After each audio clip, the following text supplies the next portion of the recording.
అందరికీ తెలుగు ప్రజలందరికీ దేశంలోని ప్రజలందరికీ కూడా ఎస్పెషల్లీ ఆంధ్ర రాష్ట్ర ప్రజలందరికీ కూడా కనకదుర్గమ్మ శరన్నవరాత్రి మహోత్సవాలు ప్రారంభ శుభాకాంక్షలు తెలియజేసుకుంటూ ఈ రోజు నుంచి జరగబోయే నవరాత్రి ఉత్సవాలు అంగరంగ వైభవంగా ఇంద్రకీలాద్రి మీద ఈరోజు మనకి స్టార్ట్ అవడం నిజంగా చాలా శుభపరిణామం కింద భావించాలి. ఈరోజు ఎంతమంది భక్తులు రాగలరు, ఎంతమంది భక్తులు వస్తారు, లాస్ట్ ఇయర్ శరన్నవరాత్రుల ఉత్సవాల్లో ఓవరాల్గా ఎంతమంది వచ్చారు, ఈసారి ఎంతమంది వస్తారు అన్న బ్యారేజ్ వేసుకొని అటు దేవాదాయ శాఖ కానీ అదేవిధంగా ఓవరాల్ అడ్మినిస్ట్రేషన్ దగ్గర 36 విభాగాలన్నీ కూడా ఇక్కడ కూర్చొని ఏర్పాట్లన్నీ కూడా సమీక్షించడం జరిగింది. సుమారుగా పోలీస్ సిబ్బంది దగ్గర 4500 మంది పోలీసు సిబ్బంది కూడా ఈరోజు ఇక్కడ డిప్లాయ్ అయి ఉన్నారు. ఏ భక్తులకి కూడా అసౌకర్యాలు కలగకుండా ఉండాల్సిన బాధ్యత కూడా ఈరోజు గవర్నమెంట్ తీసుకుంది.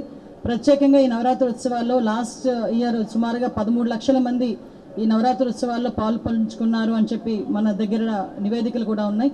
దాన్ని బేస్ చేసుకొని ఈ సంవత్సరం డెఫినెట్గా పెరుగుతారు అనే ఉద్దేశంతో ఇంచుమించుగా ఒక 20 లక్షల మంది భక్తులు వచ్చినా కూడా ఎటువంటి ఇబ్బంది కలగకూడదు అనే ఉద్దేశంతో ఈరోజు గవర్నమెంట్ చాలా నిర్ణయాలు తీసుకుంది.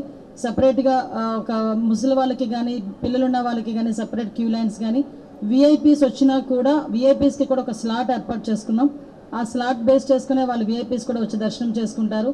అదేవిధంగా విఐపీస్ వచ్చినా కూడా సాధారణ భక్తులకు ఎక్కడ కూడా ఎటువంటి ఇబ్బంది లేకుండా ఎక్కడ కూడా వాళ్ళని ఆపకుండా డైరెక్ట్గా వాళ్ళకి దర్శనం జరిగే పరిస్థితి కూడా ఈరోజు ఆ విధంగా ఈరోజు మొత్తం అంతా ఎస్టాబ్లిష్మెంట్ చేయడం జరిగింది.